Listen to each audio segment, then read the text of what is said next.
Bharuch local crime બ્રાન્ચે તાજેતરમાં ભરૂચના Shaktinath circle તથા અંકલેશ્વરના ચૌટા નાકા પાસે આવેલા એસબીઆઈના એટીએમમાંથી ગ્રાહકોના પિન જાણી લીધા બાદ તેમના એટીએમ સરકાવી લઈને પૈસા ઉપાડી લેતા આણંદના કુખ્યાત આરોપીને પોલીસે ઝડપી પાડ્યો છે.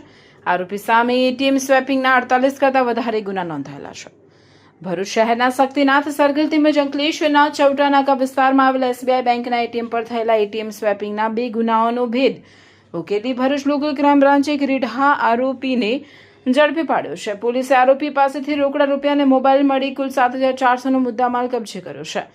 આરોપી અગાઉ પણ પોલીસના હાથે ઝડપાઈ ચૂક્યો છે, પણ જેલમાંથી છૂટ્યા બાદ ફરી ગ્રાહકો સાથે છેતરપિંડી શરૂ કરી દેતો હોવાની વિગતો સામે આવે છે.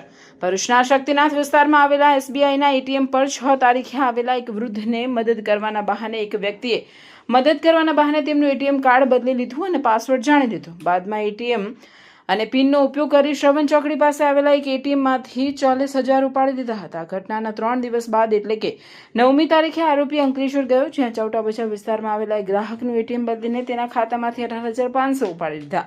આ બંને ઘટનાઓ બાદ એલસીબીની ટીમ સક્રિય બની હતી અને અઠંગ ગુનેગારો પર નજર રાખવાનું શરૂ કરી દીધું હતું. ભરૂચ અને અંકલેશ્વરમાં બનેલા ગુનામાં આણંદની ભાઈલાલ દાદાની ગલીમાં રહેતા તુષાર અનિલ કોઠારીની સંડોવણી હોવાની વિગતો બહાર આવી હતી. આરોપી ભરૂચમાં ફરી ગુનાને અંજામ આપવા માટે રેલવે ગોદી રોડ પર ફરી રહ્યો હોવાની માહિતી મળતા એલસીબીની ટીમે વોચ ગોઠવી તેને ઝડપી પાડ્યો હતો. આરોપી સામે ગુજરાત અને મહારાષ્ટ્રના વિવિધ પોલીસ સ્ટેશનને મળી કુલ 48 ગુના નોંધાયેલા છે. ફાઇનાન્શિયલ ફ્રોડ આજકાલના સમયમાં અવારનવાર બનતા રહેતા હોય છે. તે ફાઇનાન્શિયલ ફ્રોડના નિવારણ માટે બરોડા રેન્જ આઈજી શ્રી સંદીપસિંહ સાહેબ તેમજ ભરૂચ એસપી સાહેબ શ્રી અક્ષયરાજ સાહેબ દ્વારા વારંવાર સૂચના આપવામાં આવતી હોય છે કે આ પ્રકારના ફ્રોડનો કોઈ એક સામાન્ય નાગરિકનો ભોગ ન બને, જે માટે એક પ્રોપર કામગીરી કરવામાં આવે. ત્યારે તાજેતરમાં જ આ પ્રકારના ફાઇનાન્શિયલ ફ્રોડ એટલે કે એટીએમમાં જે સિનિયર સિટીઝનો જ્યારે એટીએમથી પૈસા ઉપાડવા જતા હોય છે ત્યારે ત્યાંના અજાણ્યા ઈસમો દ્વારા મદદ કરવા માટે આવે છે અને જે અજાણ્યા ઈસમો એ એટીએમ કાર્ડ લઈ અને એટીએમ કાર્ડને બદલી નાખતા હોય છે અને બદલીને ત્યારબાદ તેનો પાસવર્ડ પણ જાણી લેતા હોય છે અને ત્યારબાદ જે છે તે બીજા એટીએમમાં જઈને પૈસા ઉપાડી લેતા હોય છે. આમ સિનિયર સિટીઝન છે તેને પૈસા ખોવાનો વારો આવતો હોય છે. આ પ્રકારની 2 ફરિયાદ જે છે તે એક ભરૂચ સિટી એ પોલીસ સ્ટેશનમાં તેમજ એક જે છે અંકલેશ્વર સિટી એ પોલીસ સ્ટેશનમાં એક ફરિયાદ નોંધાઈ હતી.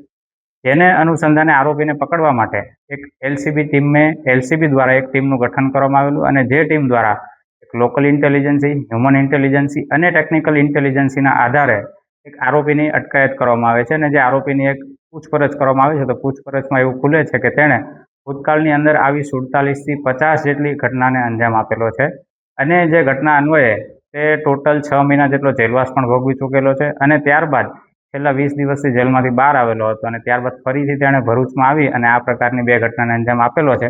પરંતુ હાલ જે છે તે આરોપી અત્યારે પોલીસની અટકમાં છે. જે આરોપીનું નામ છે તુષાર અનિલભાઈ કોઠારી, કે જેની ઉંમર 36 વર્ષની છે અને જે મૂળ જે છે તે આણંદના રહેવાસી છે. પરંતુ ભૂતકાળમાં તેણે જે છે તે ભરૂચ, વડોદરા, સુરત, ખેડા અને અમદાવાદ જેવી જગ્યાઓમાં આવા જૂના અનેક ઘટનાઓને અંજામ આપેલો છે.